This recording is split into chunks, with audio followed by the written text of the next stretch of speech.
hecho contacto con una persona que debe estar harta de nosotros.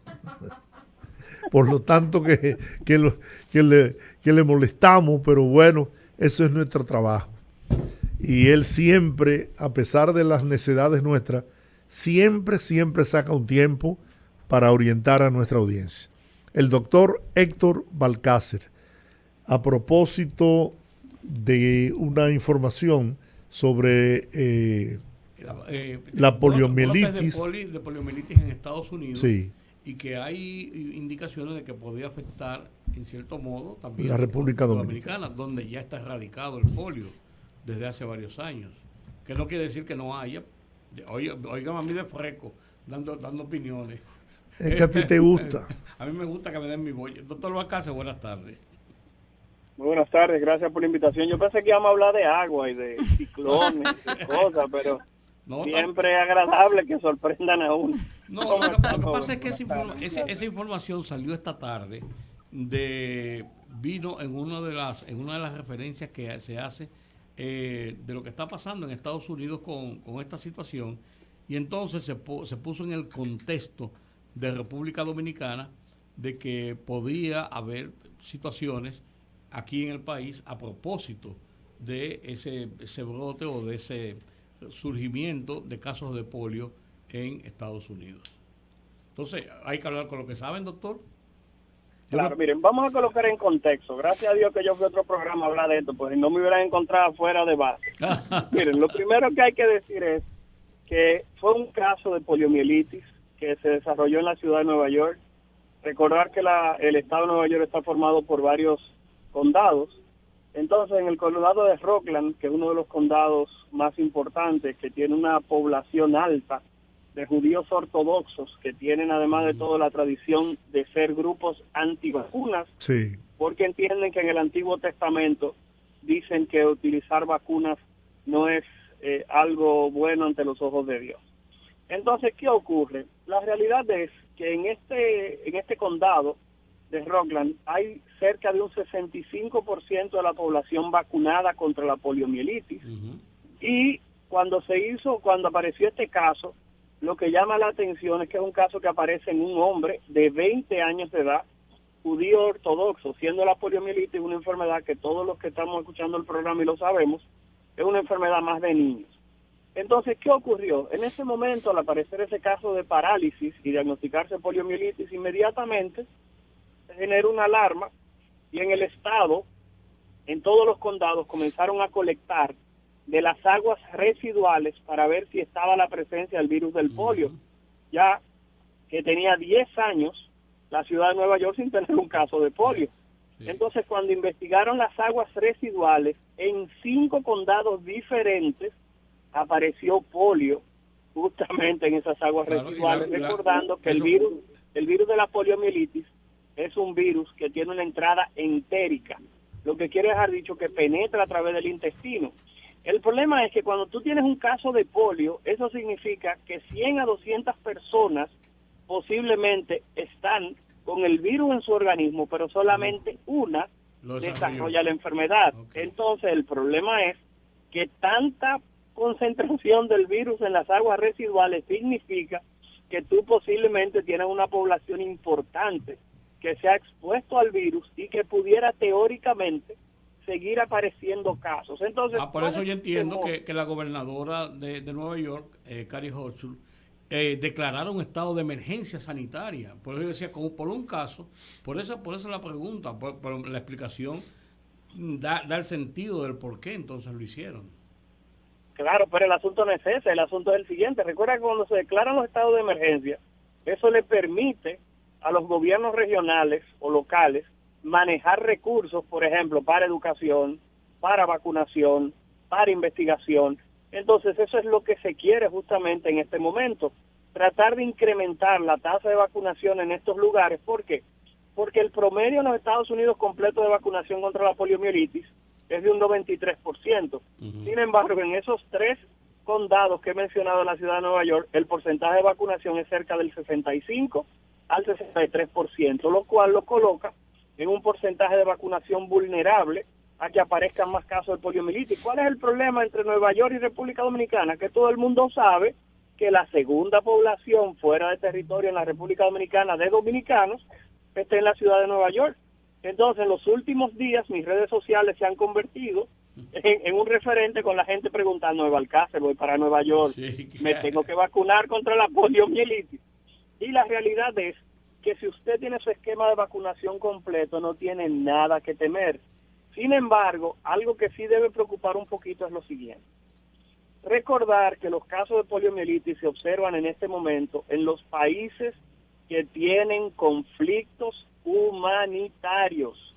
¿Por qué? Porque donde existen conflictos humanitarios o de violencia o de desorden social, como pueden ser guerras o pequeños estados de insubordinación de la población, reconocer que la salud toma un rol secundario. Entonces, si ustedes conocen algún país en el mismo trayecto del Sol que comparta la isla con otro país, el cual se encuentra en una situación similar, ustedes me avisan. ¿Por qué?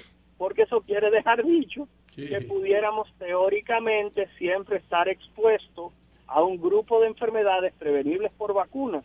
Y eso lo que nos dice es que los dominicanos y dominicanas necesitamos tener nuestro esquema de vacunación completo. ¿Por qué? Porque siempre vamos a tener el peligro sanitario de lo que ocurre del otro lado de la frontera. Más Doctor, claro ni el agua. ¿Y cómo yo sé si yo con 75 años tengo mi esquema de vacunación completo? Lo que pasa es que quizás sea un poquitito incómodo porque el esquema de vacunación contra el polio inició en República Dominicana posiblemente en los 60. ¿Por qué? Porque en los Estados Unidos inicia el proceso de vacunación cerca del año 50. Entonces, hay que decir o hay que reconocer que posiblemente aquí inició 10 años más tarde, aproximadamente, lo que quiere haber dicho que todo el que nació antes del año 60 posiblemente necesite quizás aplicarse un refuerzo de polio intramuscular, que es lo que en muchas ocasiones se recomienda en ese escenario, si usted piensa viajar a algún área donde pudiera estar el virus o, repito, frente a lo que está ocurriendo en Haití, que uno esperaría que en cualquier momento aparezca alguna enfermedad rara que está erradicada posiblemente en territorio dominicano, es un escenario plausible o posible para presentar. La directora de la OPS, Organización Panamericana de la Salud, Clarissa Eiten, animó este miércoles, hizo un cable fechado en Washington, a los gobiernos del continente a impulsar las vacunaciones contra el polio, pese a que hace 30 años que la región está libre de polio.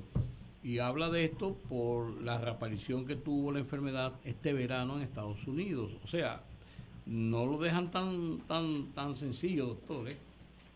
No, lo que pasa es que te estoy diciendo, yo no lo estoy poniendo sencillo. No usted, digo yo que no estoy diciendo por lo que usted dice, estoy diciendo que no lo dejan así solamente, que fue la gobernadora de Nueva York que dijo, sino ellos están haciendo quizás, y uno piensa, o es una advertencia o una atención más allá después de lo que hemos pasado con el coronavirus, que todo el mundo, era lo que le iba a decir. Que todo el mundo está atento, alarmado, quizás es lo que yo pienso.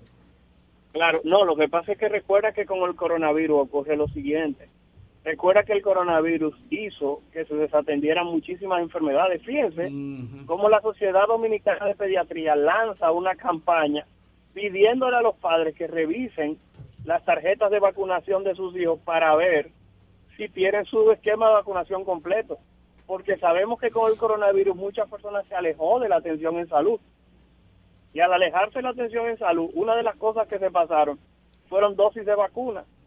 Entonces, reconocer que esta es una vacuna que se aplica a los 2 meses, a los 4 meses, a los 6 meses, a los 2 años, a los 4 años. Estamos hablando de que para una persona tener un esquema de vacunación completo necesita 5 dosis de la vacuna. O sea que estamos hablando que es un esquema el cual necesita tener una secuencia importante. Por eso el llamado en este programa también tiene que ser que los padres verifiquen el esquema de vacunación de sus hijos, claro, y que si le falta alguna vacuna, que lo complete, y reconocer que usted como adulto también necesita un esquema de vacunación que incluye, por ejemplo, la de la difteria, tosferina y tétano, una dosis después que usted llega a la adultez, y la vacuna contra el tétano se aplica una dosis cada 10 años. Entonces, en este sentido, llamar la atención de tratar de tener un esquema de vacunación al día. Y era lo que estaba diciendo. Los casos de polio, usted lo puede buscar, en este momento están ocurriendo en los países que tienen problemas, en Siria, en el norte de África, en Afganistán, o sea, en países que han tenido problemas bélicos y problemas de desorden en su territorio, son países que comienzan a presentar este tipo de enfermedades. En Ucrania, ustedes pueden esperar que en los próximos meses, si la cosa no se arregla, posiblemente usted va a comenzar a observar enfermedades que estaban erradicadas. ¿Por qué? Porque sabemos que las migraciones, sabemos que la exposición a ciertas situaciones del ambiente, más en la no vacunación, hace que aparezcan este tipo de procesos. Doctor. Es lo que uno siempre ha observado. Entonces, para concretar lo de las personas que nacieron antes del 1960, evidentemente no tienen la vacuna. ¿Qué deben hacer? Por ejemplo... Es muy probable que no. Es muy probable que no, a menos que no hayan participado de las jornadas de vacunación que hacía el gobierno, que recuerde que era que se le aplicaba unas gotitas de vacuna. Recuerden que la vacuna del polio que hoy en día se recomienda, generalmente es la vacuna inyectada. Sin embargo, aquí en República Dominicana se utiliza un esquema mixto en el cual primero se aplica la inyectada y posteriormente se aplica la dosis de polio tomada. Entonces, si alguno de los que está aquí, de los que está ahí en cabina o alguien que nos está escuchando, recuerda que cuando pequeño le dieron a tomar unas gotitas de una vacuna que iban casa por casa, entonces usted posiblemente sí está vacunado contra polio, porque repito, era esa vacuna que le daban a los niños tomada y que uno lo veía en los anuncios de cuando se iban a producir esa jornada de vacunación, que ya hoy en día no se publicitan tanto, pero que también todavía se hacen en algunos sitios. Pero el que no se acuerda de eso, por ejemplo. Entonces, si va a viajar, sería una recomendación que se aplique su dosis de polio intramuscular, que es la recomendación actual. ¿Y es una sola dosis o tiene que hacerla, como usted señaló, cada 2 meses una? Generalmente uno diría, dada el proceso de que es una enfermedad de adultos, que usted pudiera aplicarse una primera dosis y luego evaluar posteriormente el proceso. Muy bien. Doctor, usted sabe que acaba de pasar Fiona por la zona este. ¿Qué prevención debe existir en materia de manejo por el tema de las inundaciones? ¿Cuáles enfermedades podrían surgir y cómo debe manejarse desde el aspecto de la salud pública? Miren, el doctor Esquius, que es el director nacional de epidemiología, tuvo una participación bastante clara hoy en uno de los periódicos de circulación en la mañana. De verdad que el artículo que hizo me pareció extraordinario. ¿Por qué? Porque ya en República Dominicana tenemos el antecedente de lo que ocurrió con Noel y con Olga, que tuvimos esas dos tormentas que tuvo una detrás de la otra y más que nada se afectó la zona fronteriza. Y en ese momento se vivieron casos de leptospirosis importantes con mortalidad. Entonces, lo que podemos esperar en lo inmediato, en los próximos días, es que haya un pequeño incremento de enfermedades transmitidas por agua, sobre todo porque algunos acueductos salen de funcionamiento, algunos pozos se contaminan, cisternas que el agua durante el proceso pasó por encima de la tapa y eso va a contaminar el agua de esos residenciales, de esas casas, de esos edificios, y entonces comienzan a aparecer enfermedades gastrointestinales, respiratorias, en la piel, conjuntivitis, y el problema es que también tenemos el inicio de clases. Entonces, cualquier proceso infeccioso que inicie en estos días en una comunidad, el hecho del inicio de clases posiblemente se convierte en un replicador, en un multiplicador de ese proceso. Por eso el llamado que he hecho en la mayoría de los espacios es que si un niño presenta un proceso respiratorio, tiene diarrea o se siente mal, es preferible que se quede en la casa antes de enviarlo a los hogares. Posteriormente, cuando el ciclo de vida del mosquito incremente, entonces pudiéramos observar casos de dengue, casos de malaria que pudieran incrementarse por un aumento en el número de vectores. Bueno, doctor, no le vamos a robar más tiempo. No salimos de una. Yo creo que Sí. Michael Jackson debió darnos la fórmula de cómo vivir en una burbuja de oxígeno. Porque la verdad es que no salimos. Es una detrás de... Como si... ¿Usted se acuerda la fila india? Es uno detrás del otro.